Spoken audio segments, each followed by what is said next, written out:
In a world where laughter was king. No in a world, Jack. What do you mean, no in a world? It's not that kind of movie. Oh? Okay. In a land that... No in a land either. In a time... I don't think so. In a land before time. It's about a comedian, Jack. One man. No. When your life is no longer your own. What does that mean? When everything you know is wrong. That's wrong. In an outpost. No. On the edge of space. There's no space. A girl. No. Two girls. No. Now. No. More than ever. Stop it. A renegade cop. I hate you. A robot renegade cop. You're fired. You're fired. No, you're actually fired. I'm fired. Get out of the booth, Jack.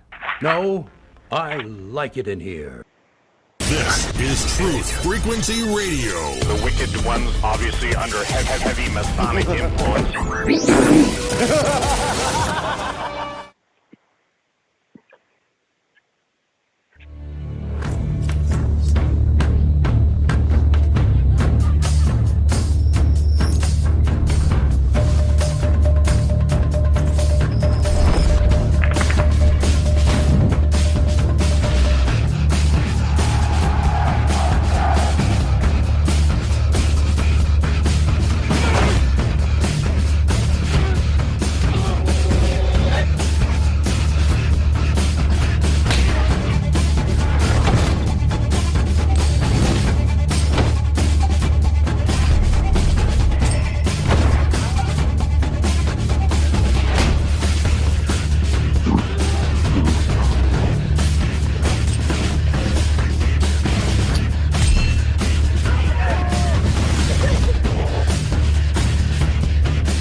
Broadcasting straight to you from a large spaceship currently at war with mainstream science.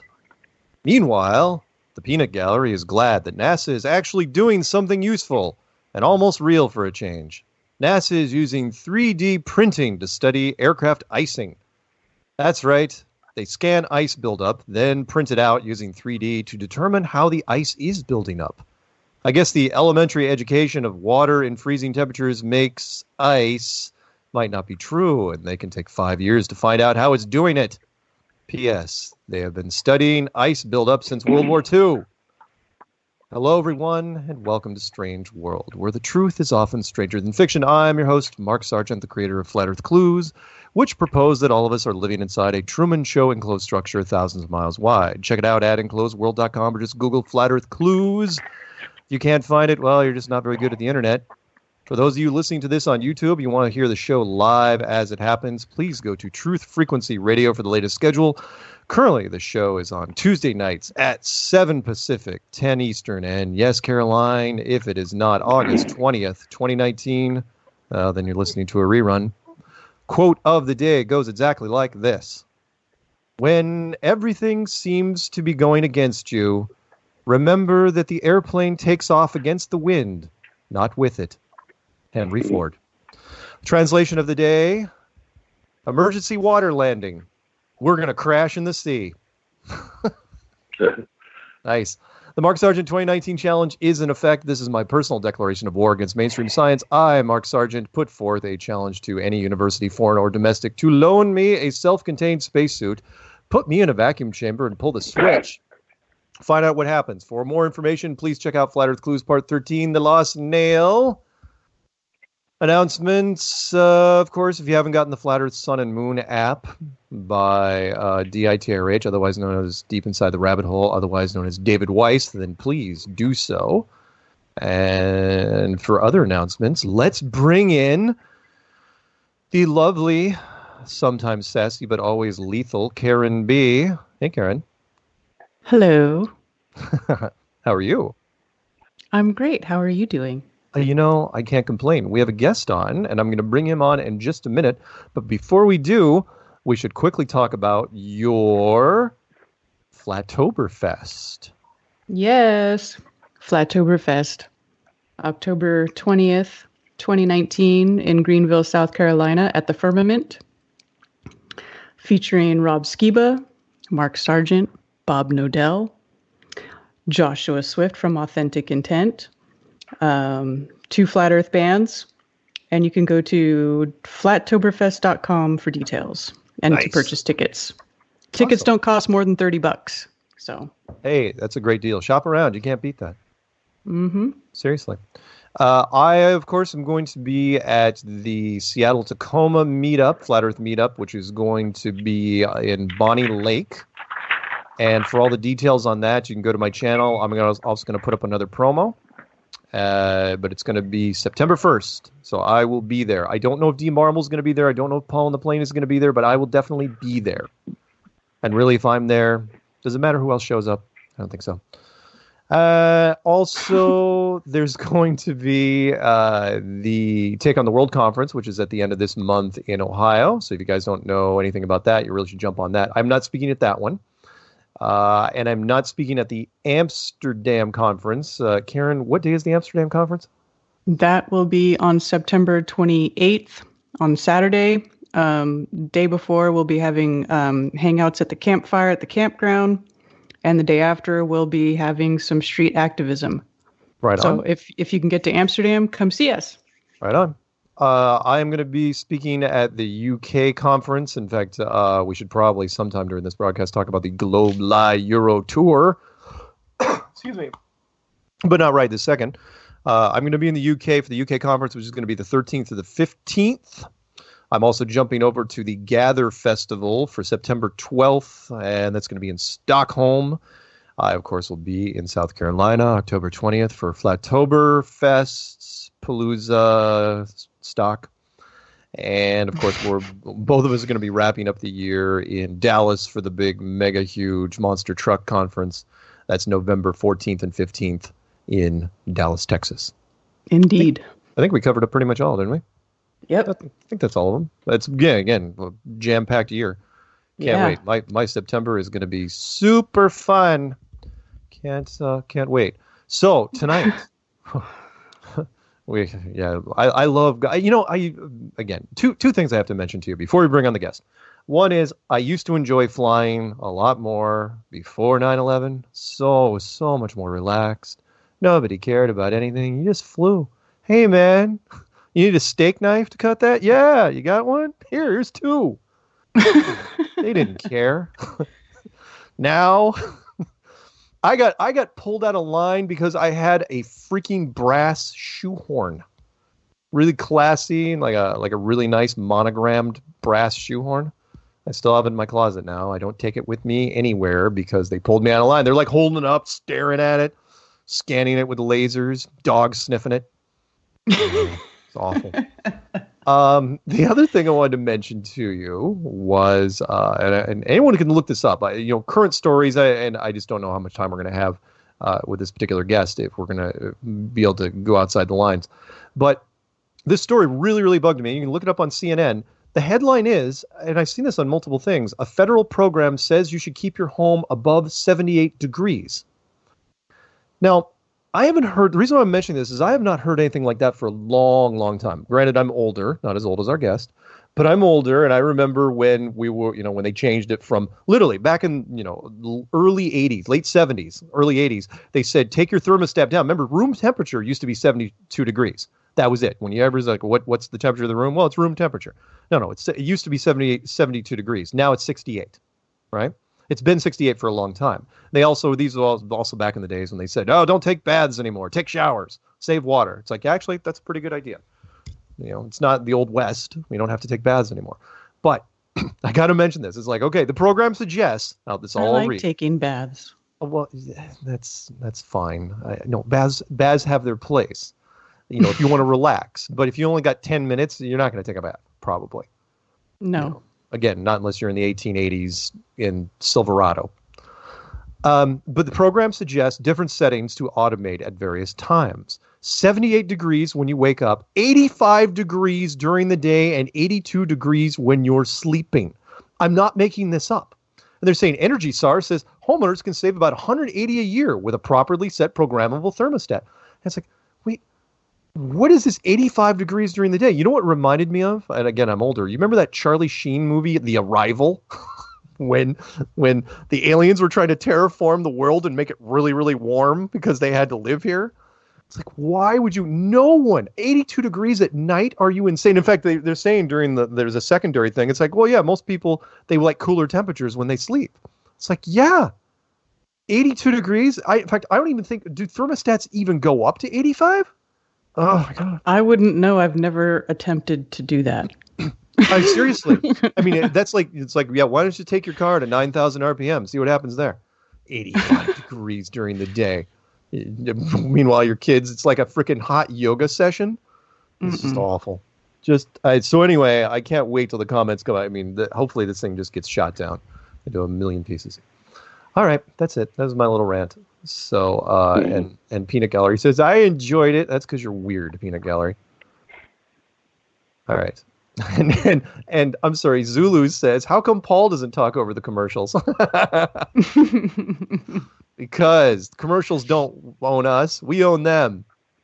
All right. With that, let's bring in our guest. Okay, I'm just going to introduce him. I don't know this guy very well. Only that his name is Jim McGuire, and he's 74, I think, hopefully. And he has been a pilot for 40 years. 40 years been flying. He's been flying longer than most of you have been born. Yeah. Impressive. I know, right? Mm-hmm. I seriously, I can't think of any hobby I have done for 40 years. Well, other than that. Seriously. Flying for 40 years. That's incredible. So, Jim, how's that for an intro? Let's find out more about Jim McGuire, shall we? Jim. Boy, that's kind of an open intro. Can you hear me all right? I can hear you. Good. So, and I know it's going to be late for you, and I know that you don't, I don't know if we've got you for all 4 segments, but I'd like to know, okay, let's talk about, one, how you got into flying and what you've been doing for the last 4, in your flying career, and then we'll get into the flat earth stuff. So, tell us, how did you get into because obviously you love flying, and I've seen some of your pics. What got you into it? Well, it's kind of a fun thing, and I think it'll dovetail or segue into what we've been talking about. My dad was a fighter pilot in Burma in World War II, and I grew up going to air bases and air shows and stuff like that. And I can remember being a very confident 9-year-old and had this girlfriend, and I said, well, if we're going to get married, you're going to have to accept the fact that I'm going to be a pilot. I'll be gone a lot. And so I had this vision kind of being a pilot. And I didn't really give a lot of thought to it because I, like I said, just went with Dad. But when I turned 13, I started wearing glasses, and my dad said, "You'll never fly. You'll never be able to fly commercially." And so I kind of let myself be steered through junior high, high school, college, into a business curriculum, which I really didn't care for. And so that's kind of where I wound up in the business world and some different things. And when I turned 32 in 1978, there was some money came available through an inheritance of my wife and I just kind of threw it out to her. What would you think if I've always wanted to fly. What would you think if I jumped into it? So I literally started in May 1st of 1978 with no flight hours. And by December of 78, I was a flight instructor. Wow. And I worked at full time. We had the resources to do that. But my biggest opponent, and the reason I say this is because he's learning is standing kind of against the opinions of people. My dad was a wonderful man, but he did not want me to be a pilot. He kept, when I told him what I was doing, he said, "You're too old. You wear glasses. You don't have any military flying. You'll never make it." And, I got through all that stuff. And even, I tried one job, didn't work out. And finally, I went back to talk to him, and he started the same thing over, and he kind of added to it. He said, "You're too old. You don't. You wear glasses. You don't have military flight experience. You don't even have the right personality to be a pilot." And it's kind of bad when your dad tells you you're kind of lacking in the personality area. Anyway, what happened is I talked to a friend, and he said, "Don't give up." My father wanted to be a railroad engineer, and he never tried it. And the last thing he said before he died was, "I wonder what my life would have been like if." And I literally called the only person in Amarillo, Texas that had anything to do with flying. And he told me of a job. And within 2 days, I was hired. And within 6 months, I was flying for one of the top flight departments in the world. It was just that doors opened. And originally I started flying as a pipeline inspection pilot, which is kind of a gas because you get paid to be flying at 200 to 500 feet above the ground at 150 miles an hour. And, I actually got a picture of a 55 mile an hour speed limit sign through the windshield of my airplane because it was a part of Texas that was so far out there, you literally could set the camera on infinity, fly, and then when the thing came into my field of view, I snapped. I wouldn't look through the lens, but I had it on my shoulder. It was kind of fun. So I did pipeline inspection, then got into corporate flying and jets, and then went into commuter flying for a while. And the last thing I finished up with was being a charter pilot in turboprops here in Virginia. And I did that until August 20th of 2017 when I came down with kind of a strange concoction of things going on, and I've recovered from them, but I'm just not going to be able to recover. I am almost 73, and so starting all over again. But that's kind of what I kind of got into practice of, with my dad. I love him. He's a good man, but he just constantly kept trying to turn me away from this. And finally, after I'd gotten on with that top flight department, he admitted, he said, I never had your courage to try it, because he got out of the military in 1967. And he said he heard that there were too many pilots, and so he never tried for it. He actually started flying when I did in 1978, but he was only able to fly for 3 years before he lost his medical. But if he had tried back in 1967, he could have flown for 15 years about. Wow. I guess I've gotten used to kind of taking the path less trodden. It's not that I'm looking for that, but it's just, I had to do that with my dad. And like I said, I loved him and he was a good man. But being able to jump into that career at the very beginning was against all the things that he was involved in, that he wanted me involved in. So anyway, to the day he died, he wanted me to be an accountant, which is really funny because if you give me a column of figures, I can add it 3 times and get 3 different numbers. So, that's kind of the way it is with the figure. I do get my fuel calculations. I never had any problems with that. And it's really great. I made it literally like 39 years and 9 months before I had to step out of the cockpit. And it was a real honor. And I had a lot of fun times with it. And it was great to do that. I never lost an airplane or a passenger. I guess that's a good thing. So no crashes. And how many, if you had to, I know you may or may not know this, how many aircraft do you think you've flown over the years, different types? Not a great variety. I don't think any more than about 9 or 10, but they varied from like Cessna type or Piper aircraft to Citation 1, 2, and 3, Learjet, and things like that. So I've flown very low, and that will kind of come into our flat Earth thing. So I've flown very low. So I've been flying pipeline off the Gulf of Mexico, Corpus Christi, and stuff like that. So I'm right on the Gulf at 200 feet, and then I've been as high as I think 41 or 43,000 feet in the jets, and so that kind of gives you kind of a little bit of experience. And we did. I used to do air shows with people, bring in warbirds, help bringing them into an air show. You can go to a museum, and I would go approach a museum and say, hey, if I can get the appearance fee for your airplane, will you let me take it to the New Orleans Air Show? And then I get a sponsor for it.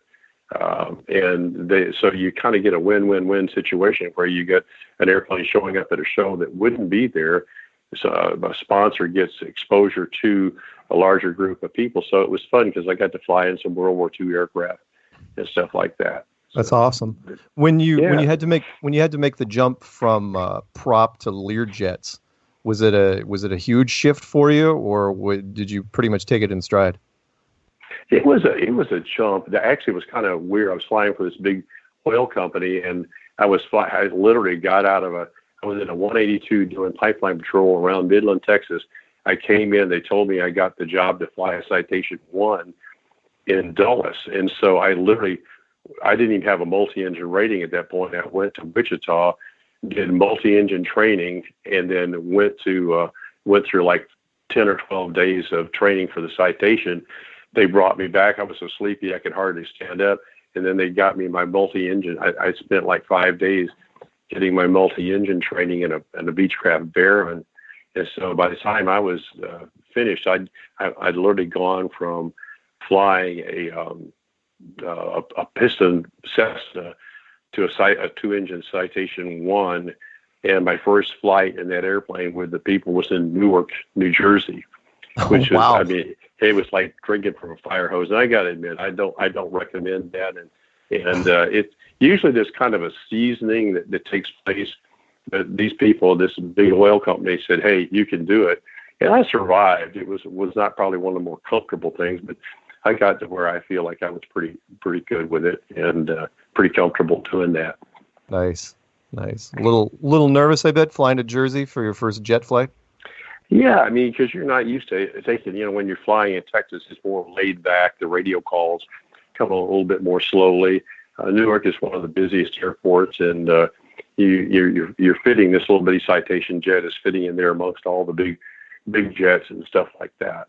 And so you're having to get your clearances real fast and do all this kind of stuff. And it worked out okay, but let's put it this way, it's the old thing of drinking from a fire hose, that type of thing. Wow. That's awesome. Yeah. That's really, really great. It was a challenge, but we got it done. And I think I enjoyed the charter flying up here more at the tail end the last 15 years because I felt the airplane I had, I was a lot more comfortable with. And I like the people that I worked with. I like the customers because many times in charter work, you fly the same people over and over. And we had a good customer base to do that in. And that was, I think, one of the more enjoyable things. And Pilatus is kind of a fun airplane. It's a big turboprop, and you can land it in small fields and you can land it in big fields. And so that enabled me to go into some places that I probably wouldn't have seen. So that was a good gig. Was that the pic you sent me a little while ago? The one in the snow? Was that one? It was. Yeah, that nice. was one of my fun landings like that because we were flying back in. It was kind of a young woman had been hurt with a concussion, and I was bringing her and her father back in. She was a student at UVA, and it was one of those times where we really needed to get them in. And I'm really a stickler for making sure that you fly, you have certain visibilities and ceilings that you're supposed to have before you can make a landing. And that day, it's one of those days I just kind of crossed my fingers and said, okay, Lord, we need to do this. And we literally, the guy at the tower is a friend of mine. I said, Doug, can we land? He says, let me get the plows off the runway. And so we literally came into the very minimums. And as soon as we rolled off the runway, they closed the airport. Oh, so wow. that was, we had to learn to follow the plows back to the airport, to the main terminal. So it was like, that's about the maximum that you can do and do it safely. Wow. No wonder you were smiling in that shot. It was like, yeah, landed in the snow. Yeah, it was fun. I mean, they had the runway cleared and everything that you had to pull off. But it's one of those things that I think with pilots is you have to always maintain that percent. When it says that you descend to 200 feet, you go to that and no lower unless you see the runway or the lights, actually. And that's the way we did it that day. We descended to 200 feet above the runway. I was getting ready to go around, and I saw the approach lights. And then you can go down another 100 feet. And I got to the 100 feet, and I was getting ready to go around because I couldn't see the runway. And then just as I was getting ready to power up, I saw the runway. We wheeled it on and got off. So you did it. That when I say you do it right to the minimums, that was it.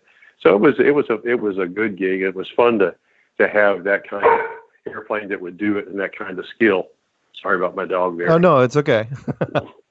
So we got about 2.5 minutes, I think, till the break. We'll say 3. We won't talk about Flat Earth during this segment. We'll roll over. We're going to do a 3-minute break, and then we'll come back. Any harrowing? What was the closest call you ever had in when you were landing or taking off or blowing by something? Real quickly, what happened when I was still training as a flight instructor, and what they wanted you to do is go up and make a spin, do a spin, so you can learn to recover from it. Sure. And I asked the guy. I had some training in the Navy, and I asked the guy. I said, Ken, do you want to take parachutes? I said, I've been trained. He said, no. Anyway, we go out and spin. We go up to 7,500 feet. And what you do is you stall the airplane, pull the stick back in your stomach, and then the thing falls over, And then the recovery, you put the rudder back in. Well, as soon as I pull the thing back to my stomach and you got the thing that rolled vertically down, the top elevator cable broke. Oh, no. And the airplane fell out straight down. And I held my hands over my head and I said, I lost it. And he said, what do you mean you lost it? I said, there's no elevator. And I can remember reading something in a horror movie where the airplane had gotten back by using the trim, which is an override system there. Yeah. And I pulled that, and we literally fell from 7,500 feet to 900 feet before we got level. And so it was one of those things where, it was really kind of funny because I didn't really feel fear at that point. I wonder what they're going to tell my wife. It's just kind of a weird thing. It's just like, because I just had my second daughter at that point, so it would have been a bad time. But we got it on the ground okay. But that was the closest, one of the closest times I've ever. I thought, well, this is it, and that was just finishing my flight instructor training. I wasn't even legally a flight instructor at that point. So, when you landed, when you looked at the plane and you saw that the elevator had broken, did both of you look at each other? It's like, wow, we're lucky to be here. Yeah, well, what it was the actual cable. You know how a battery cable will get in a car, will get that little powder on it. Yeah. And the control cable ran through tubes going right below the battery case, and the vapors from the battery got in there, and they actually had a recall on that, or what they call an AD, which is equivalent of a recall, to make sure that the airplanes, other airplanes would be inspected better. Because if we'd been another 500 or 1,000 feet lower, we'd have died. It hit the ground. We couldn't have pulled. There would not have been enough room to pull out. Wow. So it gets your attention. No doubt. All right. So what we're going to do is we are going to go to a break, and then when we come back, you and I and the lovely Karen B. we'll talk about how you got to contact me. And how you got into the whole flat Earth thing, and where we go from there. All right? That sounds great. We'll see you in a Wonderful. minute. Karen, do you concur? I absolutely concur. Perfect. I can't wait to hear more. Well, awesome. Thank you. He's your guy. Did you get the picture I sent of him? I did. Oh, perfect. All right, that's music. So we'll be back in 3 minutes. No, go on.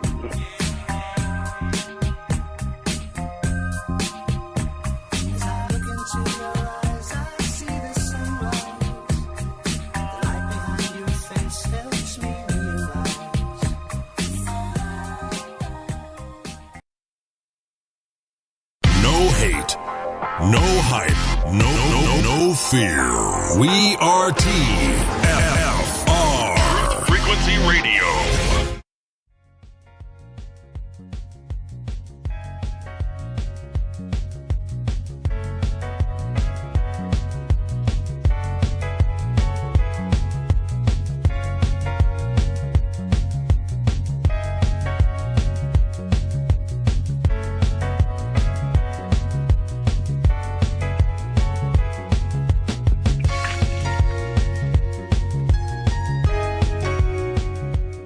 Welcome back to Strange World, part 2 of 4. Yeah, that was Joe Jackson stepping out from his album Night and Day. On the phone with us, and Karen B, of course. On the phone with us is Jim. Wait, did I say McGuire? It's McGuire, right? Yeah. There you go. He's 73, not 74. He's been a pilot for 40 years. Mm-hmm. And we were just talking about all the planes you were flying and what you've been doing for the last 40 years. So, how in the world did you get to the point where you contacted me? Well, it's kind of, I think it's kind of what you guys have said before, is it's something that I didn't start looking for. I think my wife had read something about, we're doing all these things about prophecy and the blood moons and the eclipses and all that kind of stuff. And so she said to run it down. So I started looking on YouTube for it. And, how it has a little thing on the sidebar saying, making the suggestion, it said flat Earth. I mean, that was literally it. I looked at the sidebar and I thought, okay, this is worth a laugh. And I clicked on it, and I'm like, I don't even remember who it was. I don't think it was you to start with, but I clicked on somebody and I just started, I started looking at it and reading it. I don't even remember what it all said, but then I started running down other things that were in that, and that's where I came up with the Flat Earth clues. And I forget where you were in it. You hadn't completed them all. So when you gave that timeline, I think you said you were in Los Angeles the other day. You gave the timeline. So what year was that for you? Help me remember. The first clues were done in 15. Yeah. Yeah, 15. So you were still finishing up the whole thing with the Flat Earth clues. I forget exactly which one, but I ran through all of them. And, again, I wasn't in any way derogatory, but I thought, hey, this is kind of fascinating. But I started listening to it and started looking at it and considering what was said. And I started thinking, wait a minute, this isn't silly. This is something completely different from what I have been exposed to. And so I think I ran into Jaron and then several of the other people and started, where they talk about all the places that you can see and that you shouldn't be able to see. And I started thinking, wait a minute, that's really true. And, of course, as a pilot, whether I'm standing on the seashore or I'm 200 feet beside Corpus Christi or I'm at 41,000 feet, the horizon is always, right dead center in the middle. Mm-hmm. And there's no changing of that, no matter what altitude I'm at. And so I began kind of looking at it myself. When I would fly the turboprop, I'd be looking around and saying, this really isn't. It really isn't what they say it is. In the old ways. Yeah. And so that's how I got involved in it, and I just started going. And I think I'd been researching it for about a month, and then I thought, I want to see if there really is a Mark Sargent. And so I called you up, and I'm sure my name faded into the past because I've talked to you a couple of times, just briefly about what's going on. And I think I talked on the show one time, and you were asking about the things that I observed from the cockpit and things like that. So that's really how I got into it. And so I just keep rooting around and looking for new stuff and that kind of, trying to find out some more data. I mean, I think I told you the other day, when I first started looking at this, if I saw a picture of the flat earth, my mind would tell me that's not correct. And I'd look at the globe and I think that's correct. Well, now after about 6 months to a year, when I see a globe, I think that's not correct. And I see the flat earth, I go, that's correct. So, sure. So anyway, well, go ahead. What I was going to say was, so I got to ask because, I see this with different academics, but pilots, they're told, I've talked to other pilots, as you know, and and I want to ask you the same thing. It's like, look, you're trained. Pilots say, when we look out the cockpit, we see an absolute flat world. But it can't be. But it can't be flat. It's got to be a globe because we've been told it's a globe our whole life. So there's this paradox. And I say, don't you want to look into it a little deeper? And they say, if you're flying, if you're doing, most of the time, if you're doing, I don't know, I'm not going to necessarily charter, but like commercial flights, because all you're really worried about is getting your passengers from point A to point B. And if you make it, nobody dies. Hey, that's great, fantastic. But as a pilot, did you find it was more difficult because, again, you're one of the few people that are actually flying above the surface on a regular basis? Did you find that mentally it was tougher to get your head around the concept? No, I think once, like I said, it was a little bit of a transition there. Like I said, I don't remember exactly when, somewhere 6-9 months after being introduced to it, because as I looked at it's like what I was saying a little bit earlier about my career, is that, you get to the point where you're going to go with what your gut tells you and your eyes tell you, or you're going to go with what people tell you. And you have to ask yourself, the people that are telling you something, what do they get out of it? What's their angle? What's their, why are they playing that move? I never actually, I felt more comfortable with it once I was able to perceive the world accurately. And it's interesting. This is kind of a side note, but whether you guys will pick it up later on, my grandfather worked with Admiral Byrd, and he I did not know that. Yeah, he worked with Antarctic projects, and I have to be careful. I don't want to say his name because I still want to tie it. I still have an uncle or two that are alive. Okay. And but anyway, I grew up with signed pictures of Admiral Byrd in his study, and a picture of one side by Lindbergh, because he was part of that generation of the 30s. And I was my father was stationed in England. We were with him in 1957 when Byrd passed away, and but how he was the one. My grandfather was head of the Antarctic projects, and he did a lot of the arranging for later things like International Geophysical Year and things like that. So anyway, and so it's been really interesting for me to kind of come full circle to think that I grew up hearing about Byrd, seeing his pictures, signed and autographed and stuff like that. And then when I come back to this, and you realize like the stuff that you've already spoken of, and all the other guys, that all of a sudden now we have a treaty that has been honored for 67 years. And when in the history of the world has there ever been a treaty that lasts that long? And when you discovered something, the first thing you did was come in there and knock the indigenous people on the head and take what they had. Right. So now you're telling me, and Byrd said in that interview with Longines Watch thing about all these resources there, and all of a sudden you think, oh, this is great, petroleum, uranium, all that kind of fun stuff, and we're not going to go get it. It's like, you're kidding. What corporation ever does that? Exactly. Yeah. No, the Americans. That's what we live and breathe for. We absolutely were going to go take it. That's what we do. I mean, the Peanut Gallery's been looking at some of your stuff online, and he says you take some beautiful pictures from. He says you're quite the photographer at high altitude. So that's there's some neat shots. You should send me some of the if you get a chance. Peanut's sending me some now. But he also wanted to ask. He goes about the instruments. And he goes, didn't the instruments come into conflict? Like the altimeter and the gyro and stuff. Did they help you or did they hinder you when you were going down this road? No. Actually, the gyro is the thing that helped me, because people you tend to think that things are affected by gravity.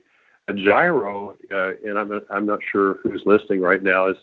We used to have the ones that little tops that you wrap a string around it, pull it like a top, and you'd spin it. The thing would stand up on your finger, and you could move it around. As long as the thing kept spinning, it would stay in the plane. And that's the whole purpose of a gyro, is it's rigid in the plane in which it starts spinning.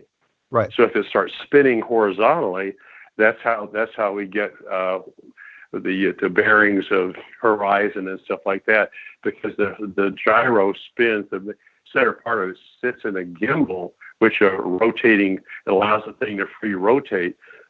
But once it starts spinning, it spins in that plane. So the point being, if it's spinning level at Charlottesville here, and then I start going west, it's going to keep trying to tell me to go straight ahead. If there were a curve, and you maintain that horizon, you just keep going up and up and up and up. Yeah. At least the way I see it. And, I'm not an instrument expert, but the gyros are, that never caused me a problem, because that's our bread and butter. That's what keeps us alive, like that snowy instrument approach. If I didn't have completely accurate, in fact, the most dangerous thing, I think, is if you have your gyro tumble, where that thing does fail and the gyro starts what they call tumbling or leaning down as it slows down because you've had a failure. That's a very dangerous instrument situation. Yeah. So anyway, have you ever heard stories from other? I mean, I don't know how many pilots well, I know that the pilots have a cool fraternity no matter where you go. There's a lot of pilots.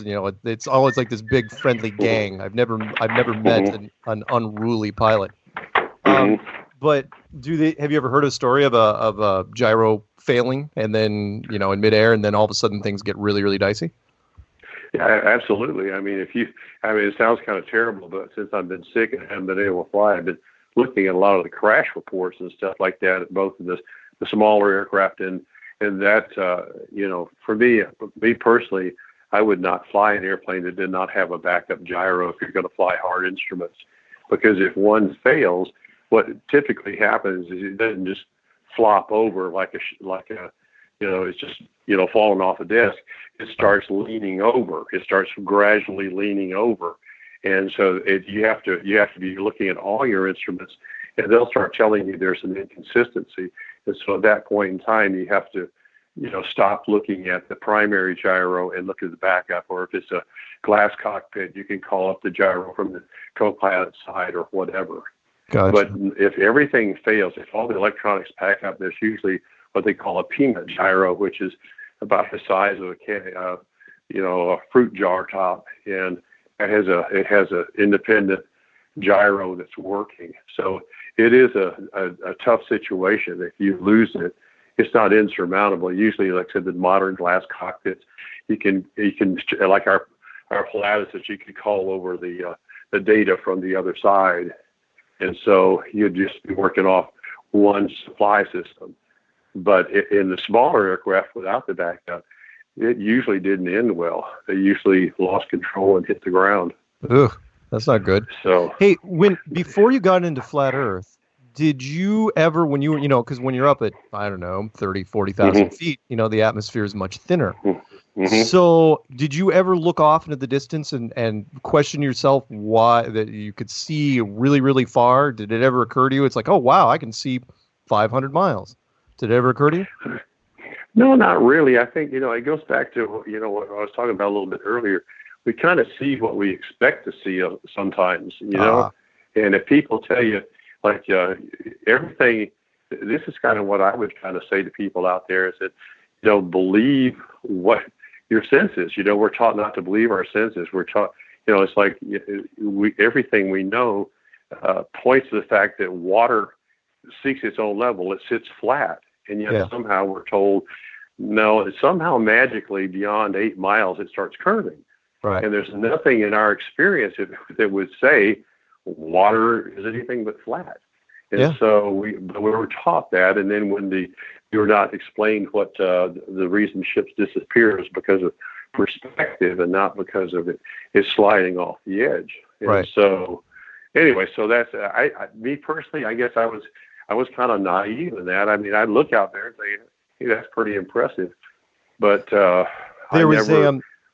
reason why I asked that is because one of the globalists. There was you probably heard this guy. One of the SR-71 pilots does a book tour, and he goes around. He talks to different groups, and he's really fond of saying that when he was in Arizona, flying at about 70,000 feet, which is a ways up there.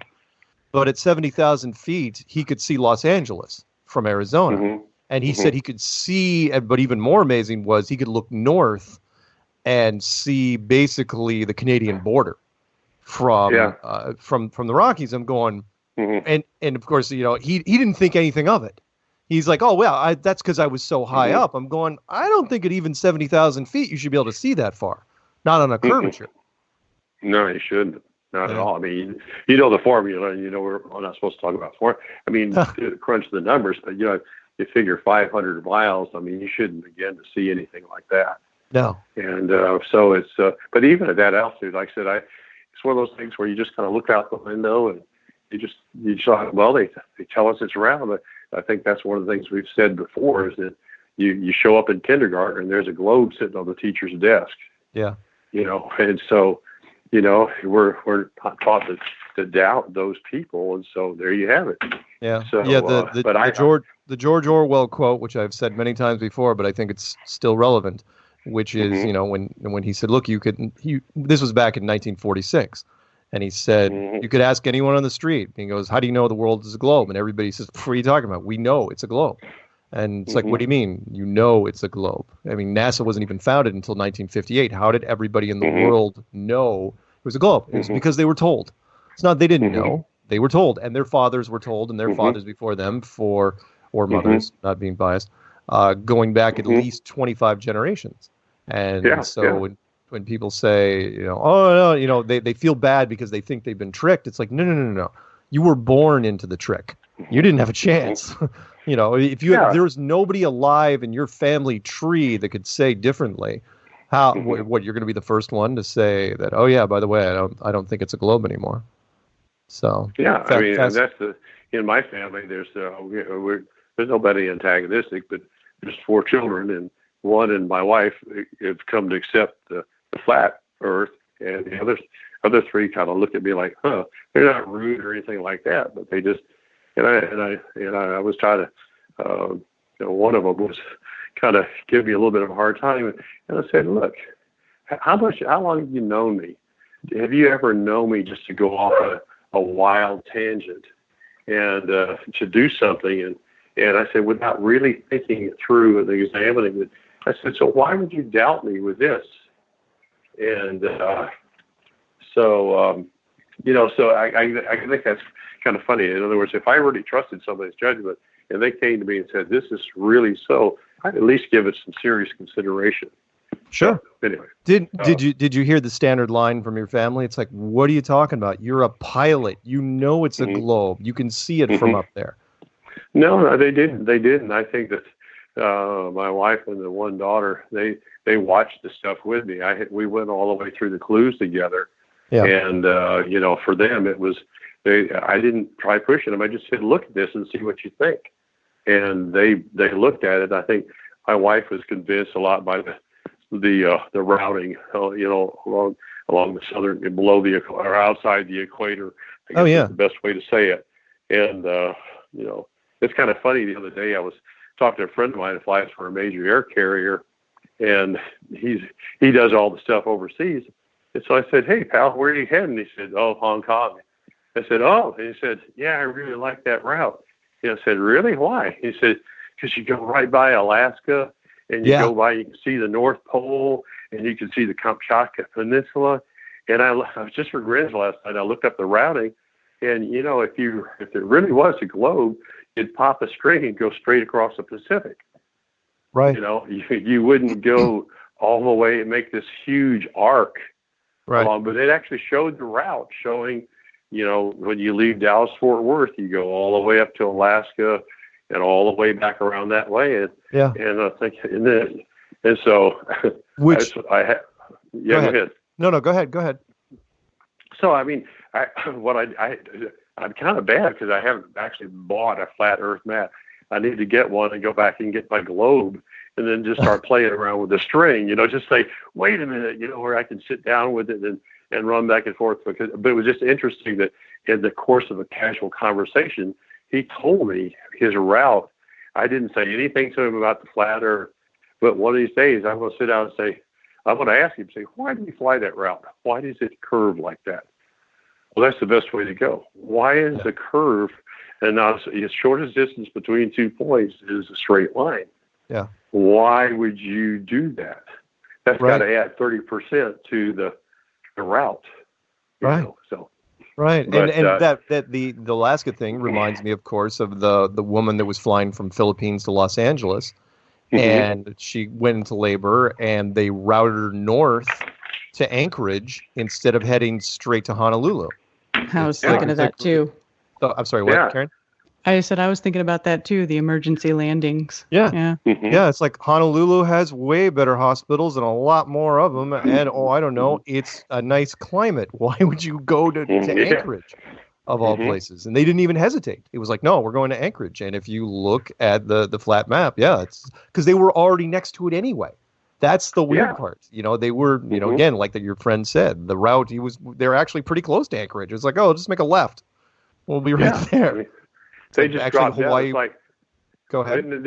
Karen, wasn't there another one where they had somebody drop into San Francisco as opposed to going to LAX? And if you look at it on the flat Earth, it makes perfect sense. But if you look at, it seems like there were a couple other emergency landings like that. I don't remember them all. Yeah, actually, Flat Earth. What's his name? Eddie Alencar. I forget his channel name. It's a long name. It's like Flat Earth Banjo in Japan or something like that. But he just did 13 emergency landings that proved the Earth is flat. That's right. Yeah. And I can tell you, as a pilot, when you got a problem, it's like I told my people. I said, if I smell smoke, I'm landing at the first available airport. If I see flames, we're landing anywhere I can hit the ground. And so when you have an emergency of that big nature. You don't just go wandering around and say it. You go to the most direct point you can to get the job done. Right. Which also reminds me of, what I talked about in the clues and other people that have done it, which is, talking about the routes of, we'll say outside the equator, right? Well, let's call it the Southern Hemisphere just because people know, right? Yeah. Which is why there are so few nonstops and why most of the connections are just so far out of the way.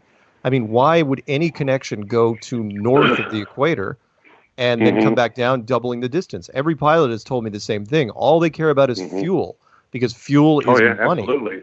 It's like there's no reason for that. And I also didn't know, and I only got to find this out through social media, that if you land and nobody comes on, you don't take on or drop off passengers, you're just there to refuel, technically it can be classified as a nonstop.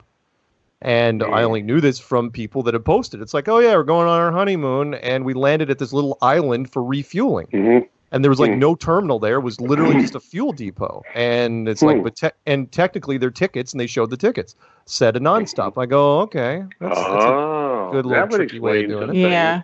Yeah. Like South Africa to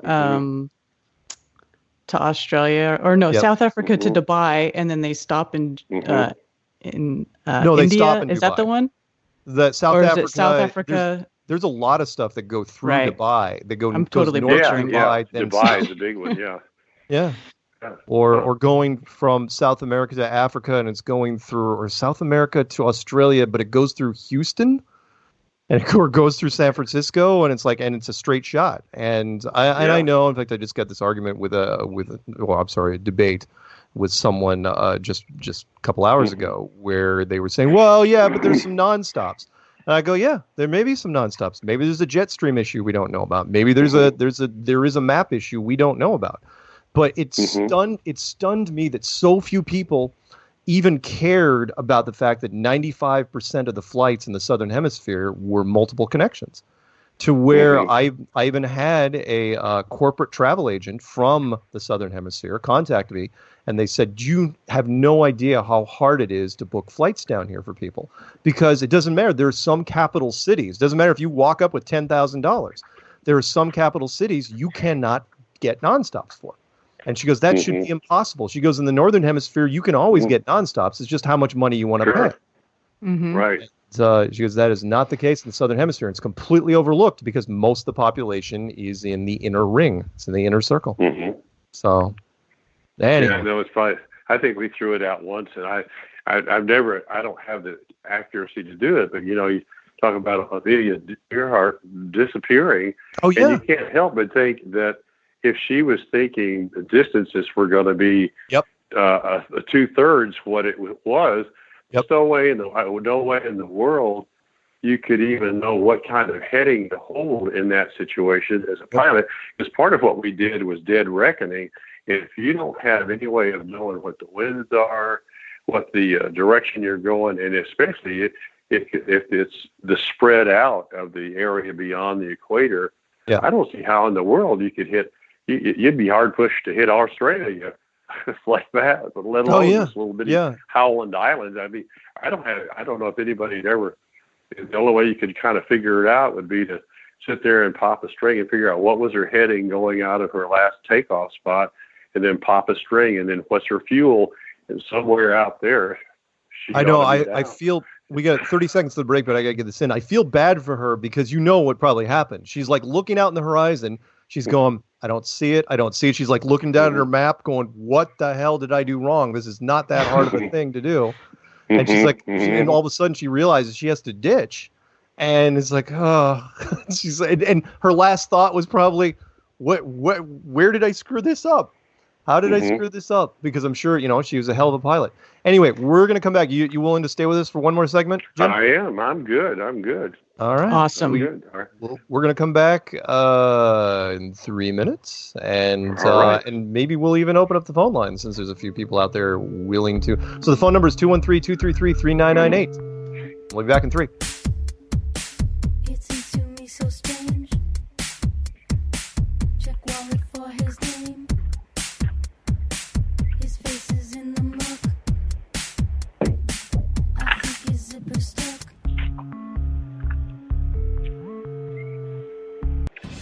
really. Truth Frequency Radio is your number one. You must unite what has been set asunder. We are TFR. Truth Frequency Radio.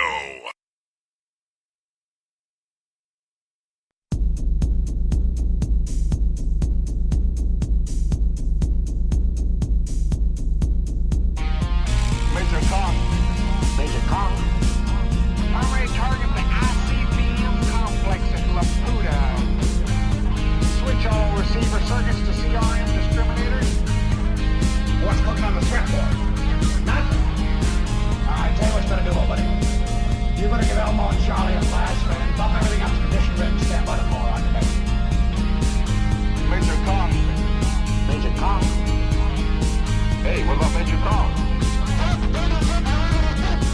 Clear and plain and coming through fine.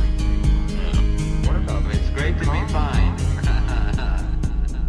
What about Major What's Kong? happened? You see the string in my neck, Scar. What about Major I Kong? never told you. Hey, what about Major Kong? Welcome to Strange World, Part 3 of 4. I'm your host, Mark Sargent, along with Karen B. and special guest, 40-year pilot, Jim McGuire. Say hi, Jim. Hey, how's everybody doing?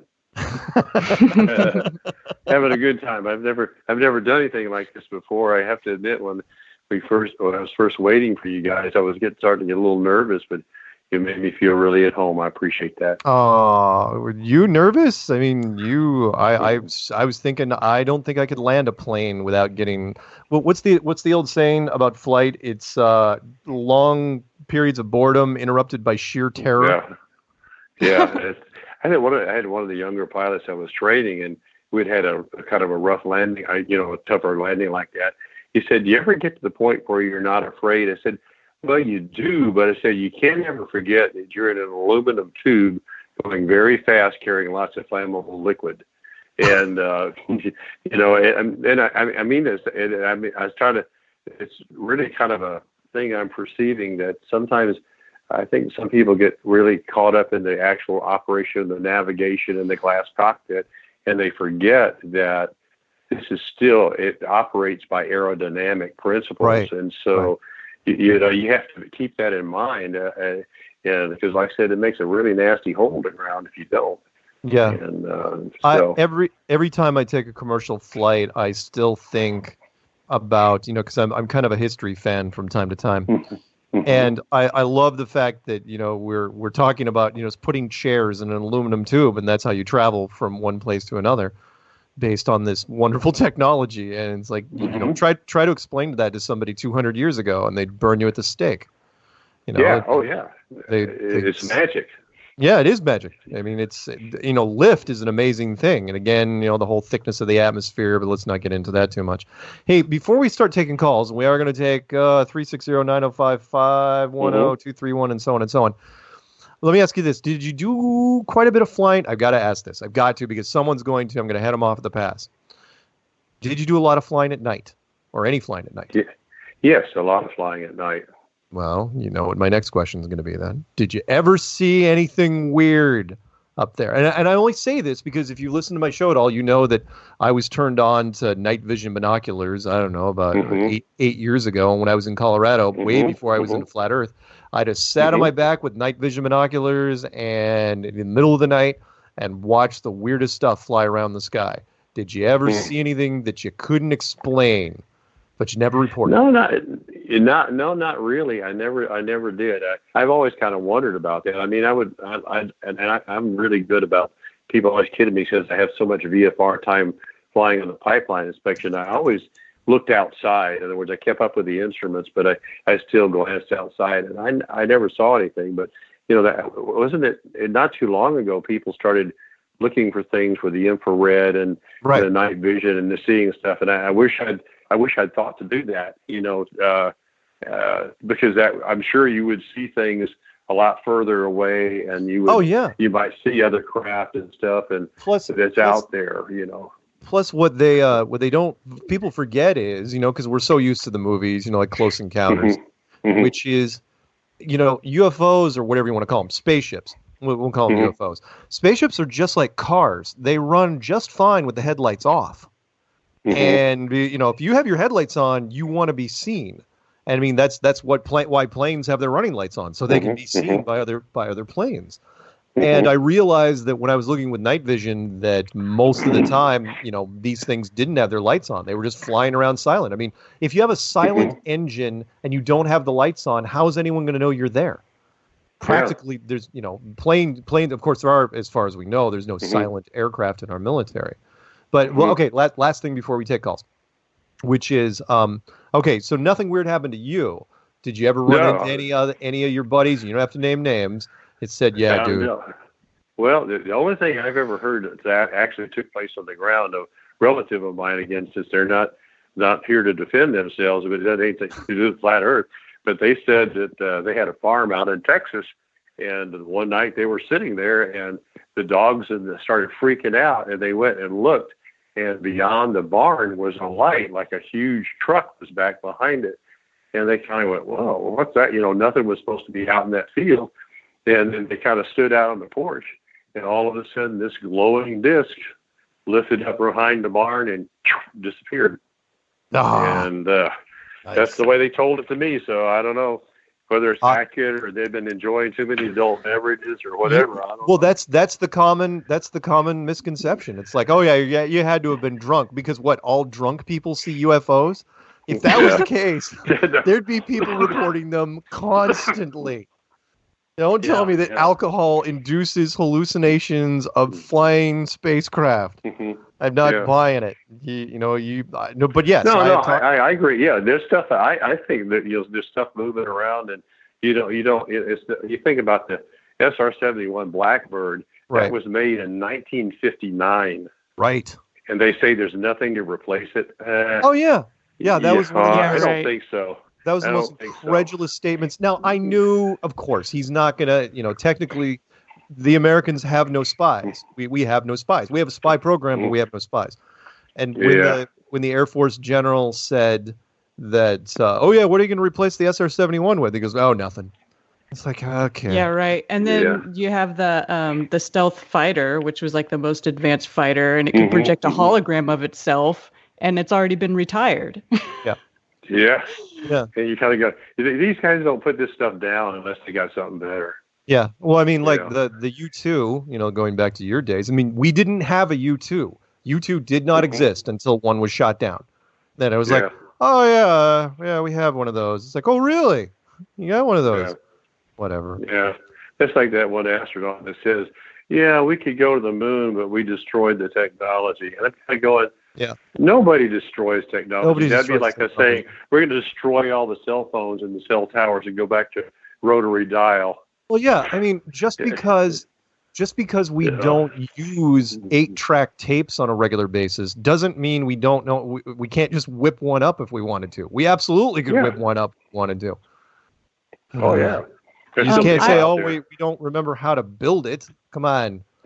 Yeah. If blueprints are still out there, especially for something like this. Anyway, would you mind if we took a couple calls? Hold on. I have a question. Oh, Karen's got a question. Go ahead, Karen. Yeah. Hang on. What? Okay.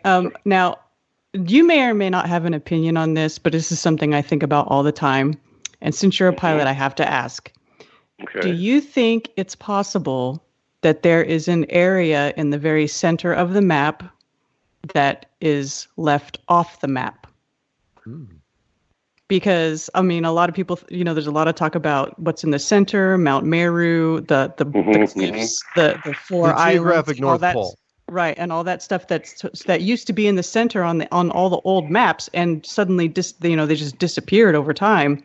Do you think it's possible that they set up the Cartesian coordinate system so that when you're flying, that you kind of avoid that very center piece, so that you don't ever actually see what is there, and everybody just kind of flies around it? Well, I like I said, it's a possibility. I mean, this thing about the GPS navigation system, you can correct the angles and stuff like that to keep you away from a particular area. My friend that I was telling you about that flew that route to Hong Kong said he could see into the Arctic. Now, how far toward the actual center of the map, I don't know. I don't know if he can see that far into it from his altitude, because if he's crossing over Alaska and looking out the right wing to see the pole, I don't know how far he can see. I've never heard of it. I have to admit, my flight experience has been primarily in this country, Canada, and the Caribbean. So once you get into the polar regions, I don't have any real experience, and I haven't ever heard anybody say that.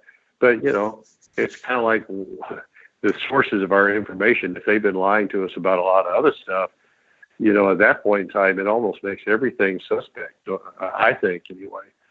So, yeah. So, yeah, but exactly. sorry, I couldn't answer that, but I've never flown in the polar regions. My grandfather flew in those areas, and the Arctic and the Antarctic, but I've never flown into those areas at all.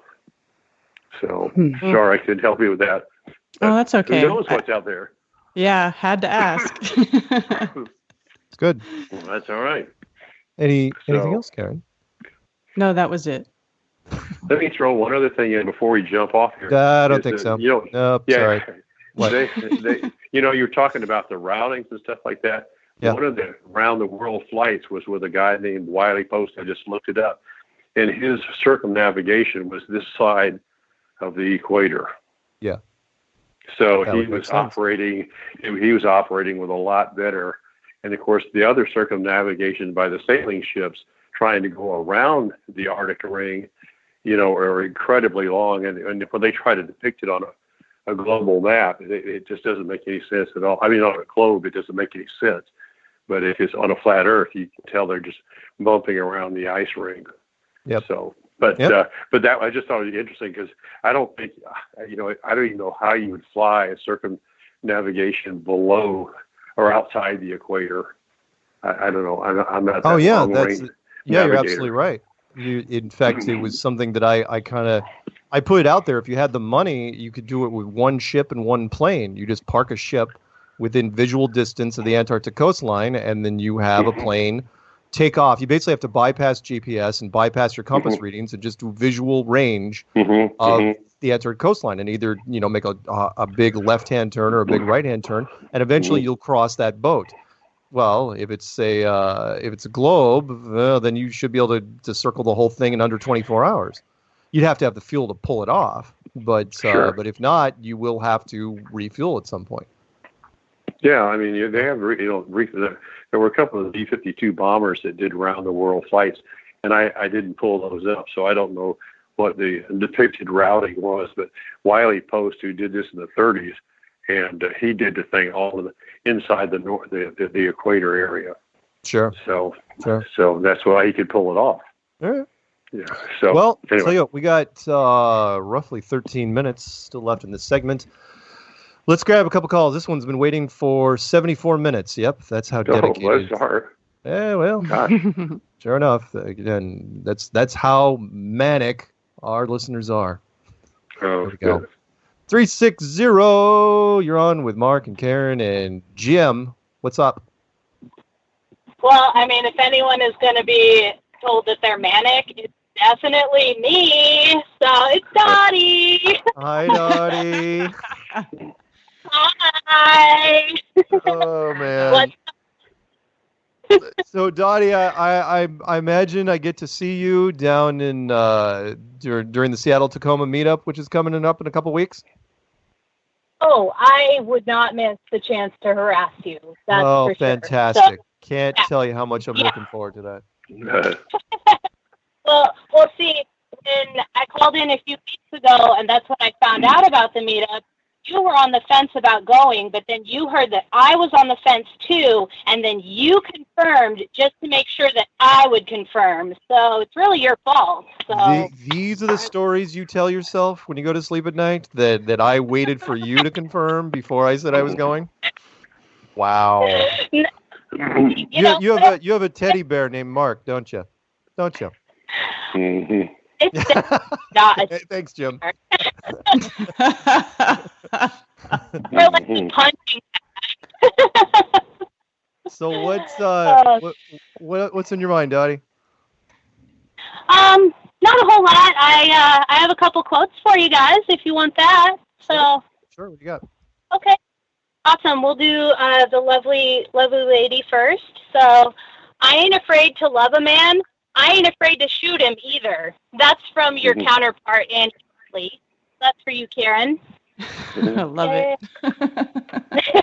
Yeah, that was the very first. I knew that I wanted an Annie Oakley quote for you, and that was the first one that came up. And I was like, well, that's pretty much Karen all over the place. So I got to take that one. Karen's killed a lot of people. Anyway, what else you got? For your guest tonight, there's no reason to become alarmed, and we hope you'll enjoy the rest of your flight. By the way, is there anyone on board who knows how to fly a plane? That's from. There you go. Good. Which I'm way too young to know that movie, by the way. Oh, that's Just FYI. that's probably from Airplane 1, not Airplane 2. So yeah. Only the first one. Yeah. And for you, Mark, Yes. if my calculations are correct, when this baby hits 88 miles an hour, you're going to see some serious shit. And that's from Back to the Future. Back to the Future. Yep. Also nice. Very good. 1985. Yeah, takes me back way too long ago. But I'm just a young spring chicken. Whatever. All right. Okay. Anything else before I go to the next caller? I'll give you a chance to. Oh, shout out to New York with his vagabond shoes. Well, excellent, because he is on the board. He's down a ways, but we will get to him. Probably not till the next segment, but we will get to him. Excellent. Awesome. All right. Well, we will talk to you soon. And, of course, I'll do another promo and remind people about the Seattle-Tacoma meetup, which is going to be September 1st. And, yes, I will be there. Somebody else go so they can keep Dottie at arm's length from me. Anyway, Dottie, lovely speaking with you. Keep me up with it. All right. Hey, you have a good night, and do hesitate to call. All right. She is muted. Let's jump over to, this could be Canada. 905, you're on with Mark and Karen and Jim. What's happening? Either of those would be great. Like 29th to the 31st, or you need multiple days or just one day? I think you might have picked that one up a little bit too early there, Mark. Hey, Canada, get off the other line. Wait, how can you get off the other line? Well, this is not the calendar. Next call. All right, fine. He's back on mute. All right, let's jump over to, you know what? I'm going to start naming the cities. I'm going to say, at least the states. California. Here we go. Oh, Peanut Gallery says he's working. He's calling in while he's working. That's great. Yeah, you got to wait till the last half hour for that one. Oh, really? Oh, did I know this? Oh, damn. Yeah. Sorry. All right. Well, so you've been told. I don't know if you knew it. This is California. 510. You're on with Mark and Karen and Jim. What's up? I'm going to do Ginger the honors of saying sorry. Sorry. What's going on? Pittsburgh, California. Not to be confused with Pittsburgh Steelers. Let's go. Pittsburgh, California, the impossible city. What's happening in Pittsburgh, California? Oh, man, it's been a late run, but I'm able to get on Strange World, so I'm doing all right. Right on. How y'all doing? Yeah, it's going pretty good. Talking to a veteran pilot. Yes, sir. Yes, sir. Another expert to add to the testimony. I appreciate that. Yeah. Yeah. Heck yeah. So, anything exciting happening with you? No, not too much exciting, I can really say. I mean, hey, I'm still here to tell the story. My family is doing great. My wife ain't got rid of me yet, so I think I'm doing all right. Good. Hey, you got half the battle won. There it is. But in all seriousness, I just appreciate, you're a perfect example to show that it doesn't matter how old you are, how young you are. You just got to have the mental capability to be willing to look at some things, in an objective type of way. And and it's like, man, every time we hit this piñata, more and more candy coming out. I mean, who would ever thought that, or at least myself personally, have somebody who has some experience of knowing Admiral Byrd. I mean, come on, man. It's like this thing is just candy just spilling all over the place, and I think that's a very, very cool thing to be able to have a piece of right now on this phone call. So yeah, appreciate you for sharing all that great insight. Cool. Very kind. Thank you. Awesome. Most All right. definitely. Any Well, shout-outs? No. Well, if any shout outs to Big Bro, to the community, Big Bro, you know you are, to my sister from another mother who's already hosting on this show, the lethal sassy, and I'll even add classy on top of that, Karen B. Shout out to Patricia. Cannot forget to say shout out to Ace McLeod, and to everybody in the Flat Earth community, man. Let's just keep on pressing forward and keep on spreading the word. And blessings to everybody. I'm going to get up out of here. All right, man. You have a good one. We'll talk soon. All right. Take care, Pete. Bye-bye. Take care. All right, let's jump over to 231. 231, that could be Michigan. I'm not sure. What's happening, 231? Oh, don't make me do it. Don't make me talk about that mute button. Oh. All right, fine. Rookie mistake. You hate to see it. Let's move on to 304 area code. 304, you're on with Strange World. I bet you don't have your finger on the mute button. Show me the money, Mr. McGuire. Hey. There you Really? go. There you go. I had to do it. Go ahead. Oh. Hey, I appreciate you, sir, coming on and with your lengthy career and telling us your story. I just have a quick question. I've got some coworkers who say they flew in planes as passengers, and they say they see the curve out the small window. What would your explanation to that be versus the cockpit window? Well, I don't know for sure. But for our windows up there are kind of more optically correct in the sense that they're flat.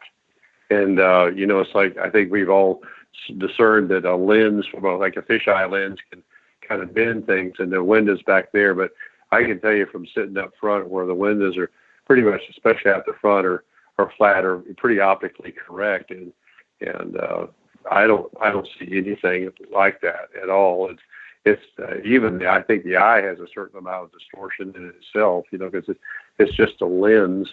Right. But Yes. to me, the way I look at it is you see things that you shouldn't be able to see. Like Mark said, you see things for 3 or 4 states away, and you shouldn't be able to see that even at 20,000 feet or 30,000 feet. Yeah. So I think a lot of it is you just got to evaluate it correctly. I mean, if you think about it. Look at your backup camera. You've got the curvature of the Earth in your backup camera, in your car. So if you look out the back, so you have to be careful what you say you see, because it might seem to kind of curve down to the ends. But the challenge I put out to people, I said, I don't care if you see it from a balloon or from a mountaintop or an airplane or the beach, and that is, if you think you see the curve, take a shot of it, put it on your laptop, tell me if the curve's still there, and if it is, send me the image, and I will quit Flat Earth tomorrow. And to this day, nobody's sent me anything, and know that Lake Pontchartrain thing is not going to fly. There's no way, no how. But of course, the biggest thing is the psychological impact, which is it's not that you see the curve, you want to see the curve. And that is a powerful, powerful thing. I mean, how do you explain people that are standing right next to each other and saying, "Oh yeah, I saw a curvature from the airplane, but you can't see it from the beach," and then the guy right next to him says, "Oh no, I've seen it from the beach." And it's like, okay, one of you is definitely wrong. And then Neil deGrasse Tyson, of course, blows the whole thing and says that no civilian can ever see the curvature.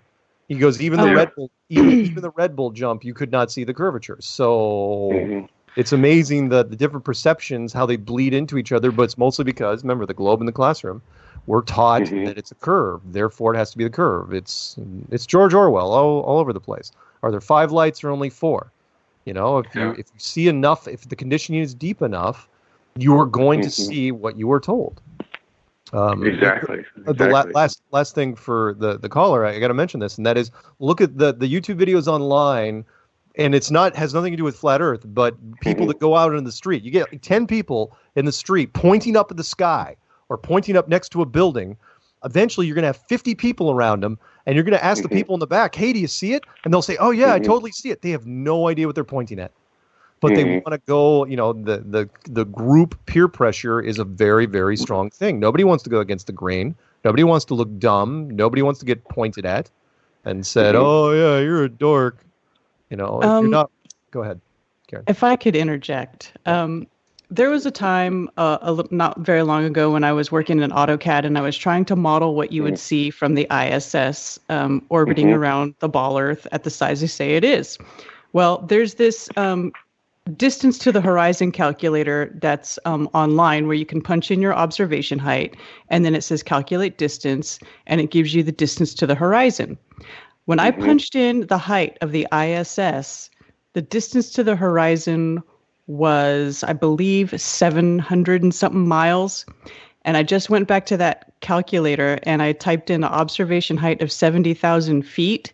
And it says the distance to the horizon would be 10.3 miles. So absolutely, you should not be seeing anything. You shouldn't be seeing the next state over, even from 70,000 feet. There you go. There you go. Okay, so we are going to our final break. And I know, Jim, it's past your bedtime, but do you want to stay for one more segment? I'm good. If you guys aren't tired of me, I like the company. No, I'm growing a little weary of you. Karen, I think, is fond of you, though. Yes, I like Jim very much, yes. All right. Well, thank you, Karen. You're very kind. We'll keep him. We'll be back in 3 minutes for the final segment. Okay, Bob.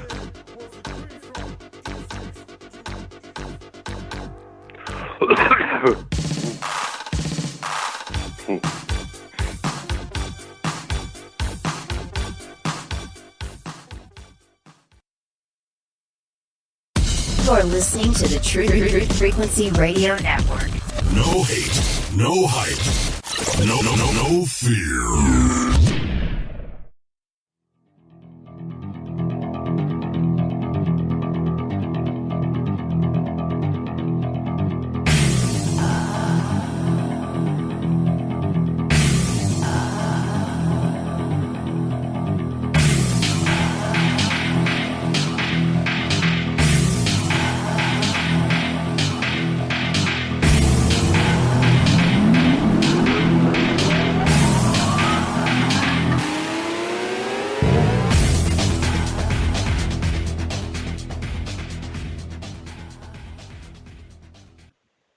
Hello. Are we back? Mark's on mute. Oh, Rookie. No. So, you know what? I muted so I could cough, and this is why. Take notes, kids. Never hit your freaking mute button. Oh, that's so frustrating.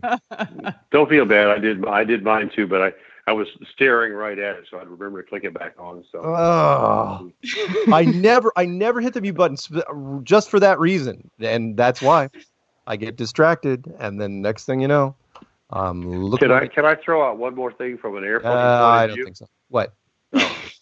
Yeah, I was going to just kind of bounce this off. You talk about doing the space suit and the chamber and stuff like that, and one of the things that pilots of pressurized aircraft are afraid of is a decompression. And, at 40,000 feet, if I remember right, the time of what they call the TUC, time of useful consciousness, is about 8 seconds. If you can't get your mask on and get breathing, high pressure air, you're pretty well done. And I guess the reason I was going to kind of just throw this in is that I forget which one of the astronauts was talking about the lunar lander had a shell thickness of 3 thicknesses of tinfoil. And I can tell you, as one who has flown a number of pressurized airplanes like our Pilatus, had a pressure differential between the inside and outside of 6 pounds per square inch. So and that is a very thick hull, reinforced, especially designed. And the idea of thinking that you can take something as thin as a couple sheets of tinfoil and pressure it up with a 14 psi differential to me is just that's just not even Oh yeah, I had a guy come back at me during the last interview, and he was reading straight from the NASA specs, saying that they didn't inflate the suits very much, and therefore there's not that much of a pressure difference on the moon. And I'm going, what are you talking about? I go, this argument's going to go nowhere, because you're just going to say there isn't. The only reason the suit works is because there isn't a pressure difference, and I'm going to say it's a lie because there absolutely is a huge pressure difference, and it's not that hard. And plus, the argument I also threw at him, which was, and you can attest to this in an airplane, and that is, only airplanes all directions at once, and that is, if you're in a building and the floor above you is a vacuum chamber and you have a cork in the ceiling and you pull it, what do you think is going to happen? All the air is going to, it's going to rush up there. And my argument is, okay, why didn't gravity keep it downstairs? And then I say, well, that's the point. I go, well, because why didn't gravity, if gravity didn't keep it downstairs in that little chamber, then how is gravity keeping the entire atmosphere, which is free-flowing, from flying off into space? And his argument was, that space isn't really truly a vacuum. And it's like, whoa. It's like you're going against just about every term, it's not slang, but every casual term we threw out there. It's called the vacuum of space for a reason. Sorry. Anyway. Yeah, so, I mean, it wasn't, I forget the dimensions of that vacuum chamber. Is up in Maryland? They say that it's got 6 feet of concrete and then 1 foot of steel to hold that kind of thing. And if you see these railroad cars that they collapse with a 4 psi difference, and this huge thick thing just collapses like a beer can. Oh yeah. And that's what I'm saying. That's what doesn't make sense about all this stuff, and that's why I guess that's what I have learned even as an older man, is just say, wait a minute, you guys are telling me this stuff, and it's like, no. That's not right. I mean, it's like me telling you I can go out and change my own flat tire on my car by lifting up the back end of the car with one hand and using the lug wrench with the other. That's physically impossible. Right. And that anyway. So that I just didn't know but that's one of the things that I did have experience in, and I did have a windshield start to pull out on me, and it scared the heck out of me, because I knew if the thing blew out, that would be bad news. Yeah, yeah. I mean, the last thing, and then we'll pick up a call, which is you're talking about, like, the ISS is using the same materials that you use on a common commercial aircraft, aluminum and a lot of plastic. And I'm sorry, a commercial aircraft or anything that's flying over 30,000 feet is not rated for space. It's not. There's only... And you can say, and I know we don't have any great examples, because a plane, you don't have enough, plane cannot get up that high. But at the same time, it's like, you're just pushing it. Your airliners are only 8 pounds per. Like the Pilatus is a lower altitude turboprop, but it's around 8.5 inches for like the main airliners and stuff like that. So that's still half of what the 14.7 at sea level that you would have to have. Yeah. So, anyway, you know what? Let's a little bit of wisdom. No, it's good. It's good. Let's pick up this one. It's 845. You know what that means? Start spreading the news. I'm leaving today. I want to be a part of it. New York, New York. That's what I'm talking about. Hello there. Oh, sorry. Vagabond shoes. Sorry. Nice recovery. Yeah. Vagabond shoes. Oh, man. How you guys doing tonight? Good. How are you? Good. Great show. Loving it. Oh, man. I'm loving listening to you, Jim. I got to ask, when you go up now, is it a whole new world? And you're looking out and you're like, wait a minute, this doesn't make sense. Yeah, it is. I haven't flown now in 2 years, but I had already made the conversion, so to speak, before that. And so it's just, I really did look out the window and go, yep, this is right. This is the way it is, and not the curve. And so my mind had my cognitive dissonance had kind of evaporated at that point. Nice. Awesome. Hey, I actually have two quotes. One for you, Zulu, from the Peanut Gallery, and then one for the guest, which I forgot, and now I'm getting yelled at in chat. There is nothing. This one's for the guest. There is nothing safer than flying. It's crashing that is dangerous. That's from Theo Cohen. And the one for Zulu is airplane travel is nature's way of making you look like your passport photo. What? You look like your passport photo? Nice. And you know who said that? That was Al Gore, and he's not exactly known for humor. So, there you go. Crazy. Hey, I gotta say, Mark, really, rookie mistake.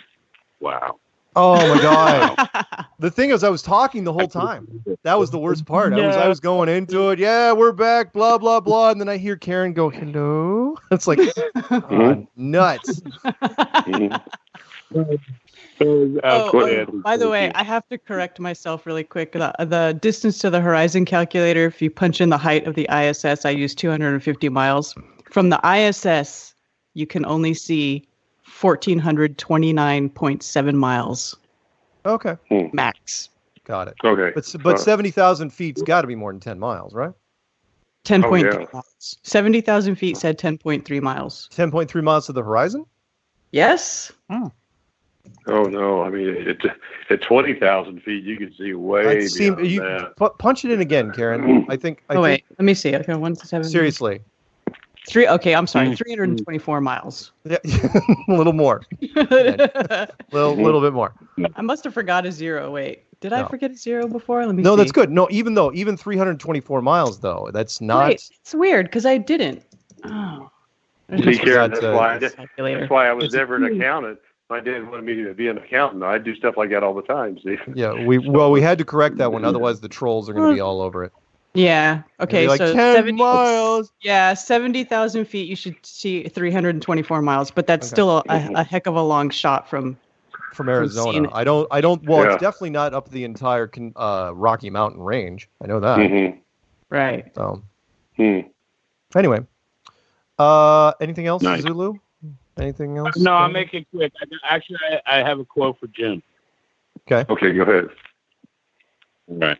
There are old pilots and there are bold pilots, but few old pilots. Ooh. And there you go. Good. Actually, it sounds kind of funny. I used that with a lady, an older grandmother type, was bringing me her teenage grandson. She said, "You are a safe pilot." And I actually said that same thing to her. I said, "Ma'am, they're old pilots and they're bold pilots. And I'm over 60. And I said, I'm still flying and I do it the right way." So she's right. So I actually have used that line to comfort a passenger in the past. I said, I didn't get to be this age flying by doing stupid stuff. Really? Was she like, right? She was like wagging her finger at you, going, "You better get me there." Yeah, you're right. I'll give you what for. Yeah, right? Yeah, I'll give you what for. That's funny. I got that quote from the movie The Black Hole from 1979. Wrote nice. Vincent, which stands for Vital Information Necessary Centralized. They did such a shitty job on making that acronym. So they just used the whole word. Yep. Hey, Zulu, before you go, are you forgetting anything? Night school is moved to Saturday night this week. So, because I have some things going on. So we're going to do it Saturday night if anyone's interested.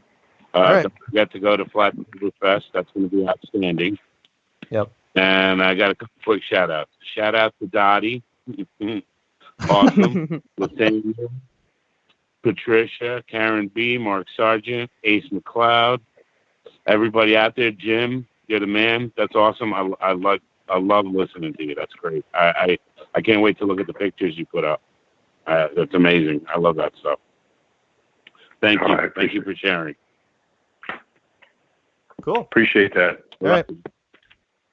Cool. Have a good night. All right, love Zulu. Go away now. Peace.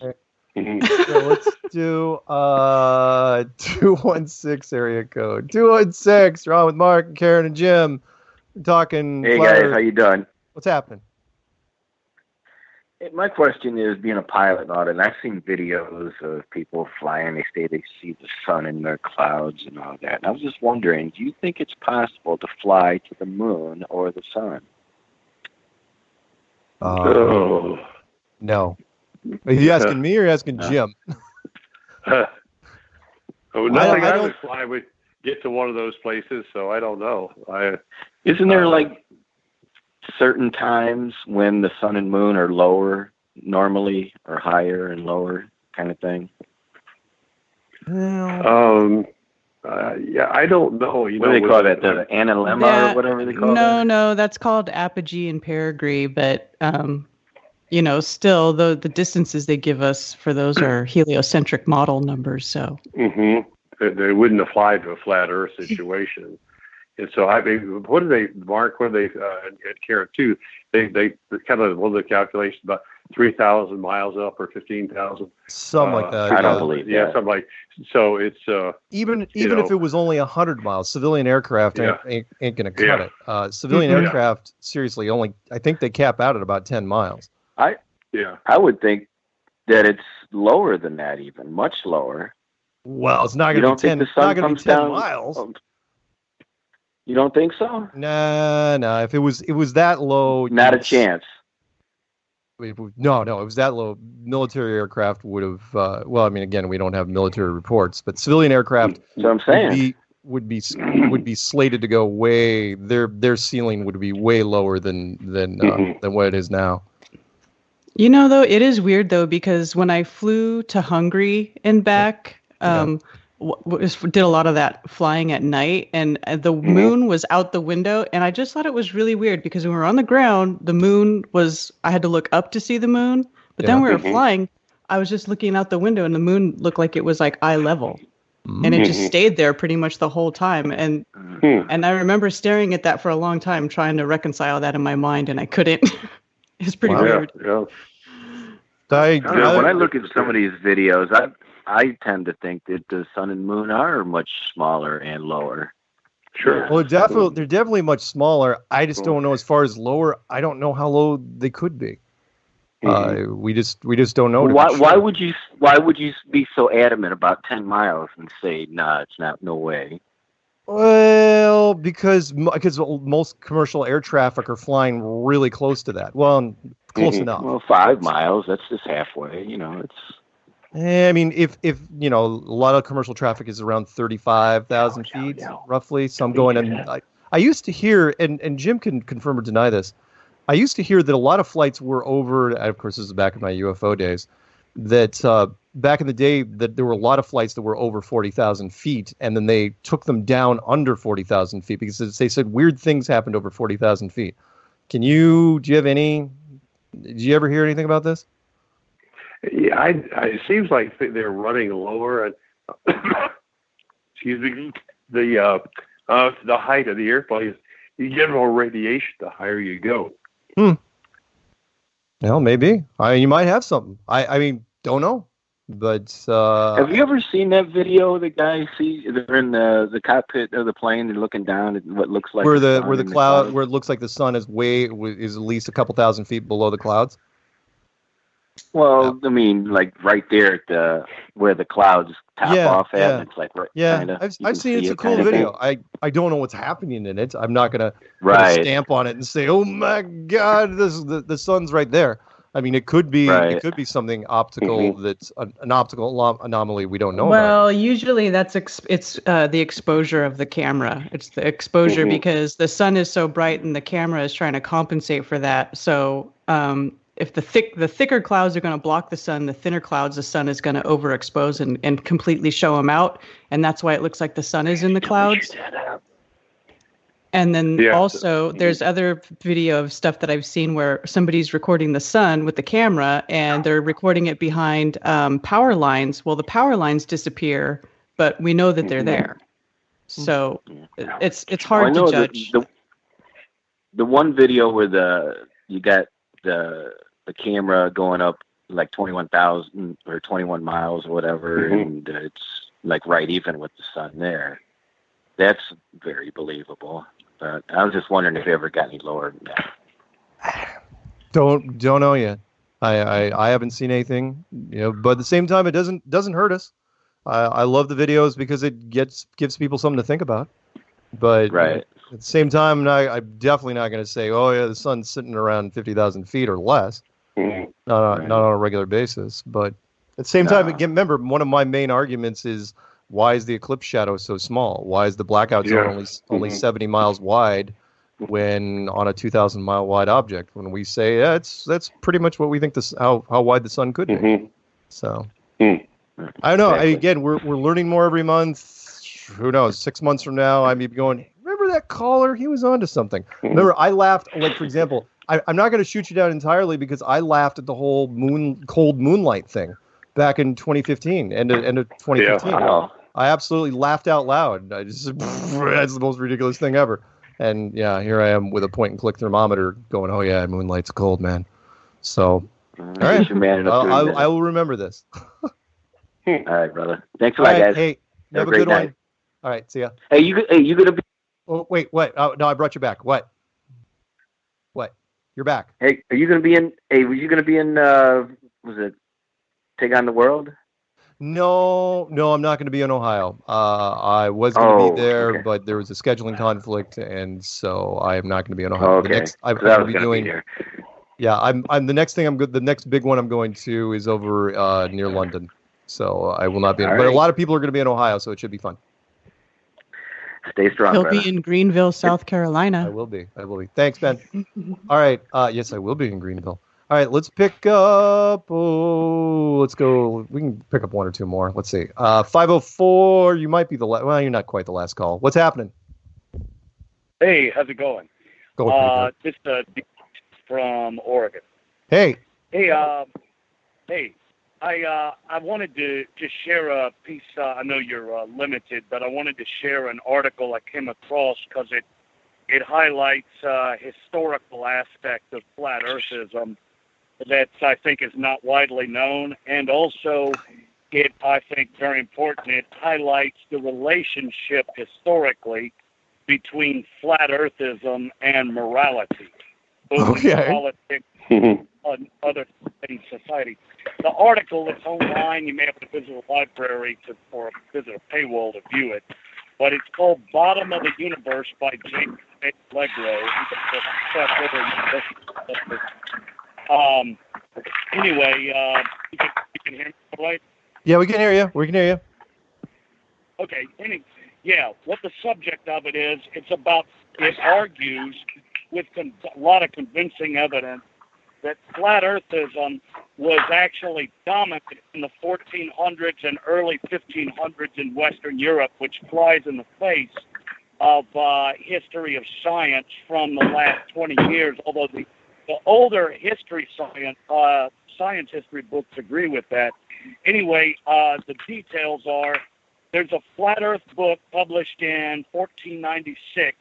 There were several by this guy, but Zachariah Lelio, he was the rector of the St. John Lateran Church in Rome, and it was same decade as Columbus. There's another major figure, Tostatus, who was a predecessor of him. He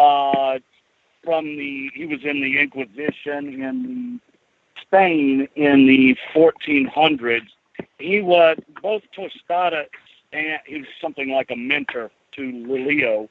Both of these, the first thing, they were opposed to colonialism. They were both flat earth. The contra antipodes, or against the antipodes, is the name of Lelio's book.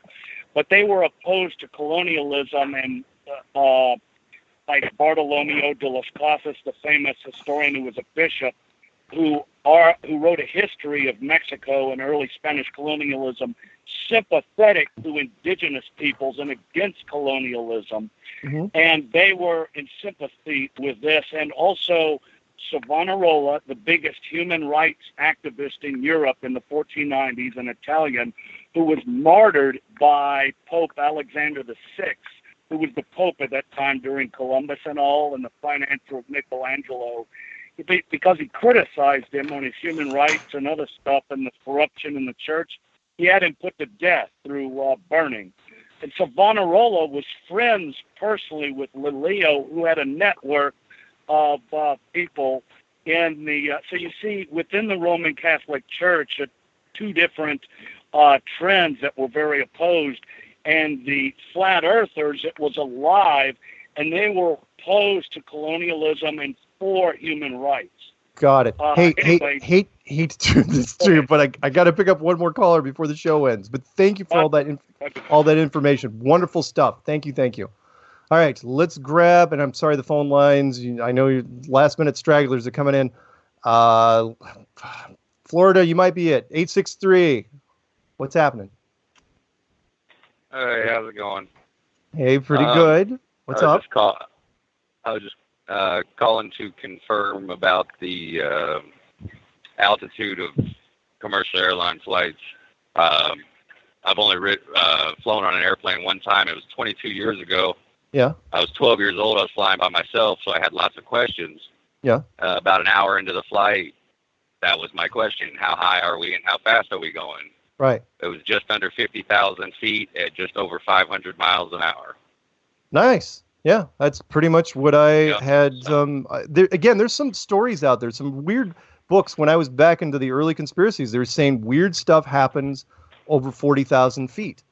And you'll have to look it up for yourself, everybody that's out there listening. But and ever since then, when because I've done a lot of business travel, usually you keep it under 35,000. Although, so yeah, that's very, very interesting. Thank you for that. Unfortunately, I got to let you go because no problem. We're wrapping up the show, but thank you for the confirmation. All right. With that, I was at 38,000 feet on my last transatlantic trip. Were you? But not 40. No, I hardly 40. ever hear 40. Hardly ever. And only when they're trying to get over some weird weather that they can't usually get over. It's like, oh yeah, okay, we're going over the top of this thing. They give themselves some breathing room. All right. Hey, Jim, it was wonderful. Sorry to keep you up late. I know you're out there on the East Coast. But thank you. I'm still here and I really enjoy it. Thank you for sharing the microphone with me. And I've gotten to talk with you all. And Karen, nice to meet you too. Yes, thank you. You too, Jim. Thanks for sharing. Yeah. So this show is going to go up. It'll be, I won't put your name in the title. I'll say, 40-year pilot. Talks about flat Earth and something to that degree, but it'll be a lot of fun, and it'll go up probably late tonight. Everyone will be asleep. And there you go. No peanut gallery. I'm not inviting him to after hours. It's freaking midnight out there. Yeah. No, that would be great. You guys have a wonderful time. And all right. Like I said, if we get share some more, and I look forward to catching up with you guys when I can. Okay. All right. Hey, you have a good one, and get well. Okay. We'll do it. Good night now. All right, night, man. Yes, take care. Good night, Karen. Bye-bye. All right, and Karen, I think that's pretty much it for us. We'll resume this next week, and we'll talk more about the upcoming meetup and your conference and all the other conferences and the great things that are happening in Flat Earth. And of course, next week I promise we'll get more into the UK Globe Lie Euro Tour. That's yes, indeed. Hey, that's music. That's it. Oh, right on cue. Yeah. Back next week, same flat time, same flat channel. Night, everybody. Sweet dreams. Oh yeah, and hot sex.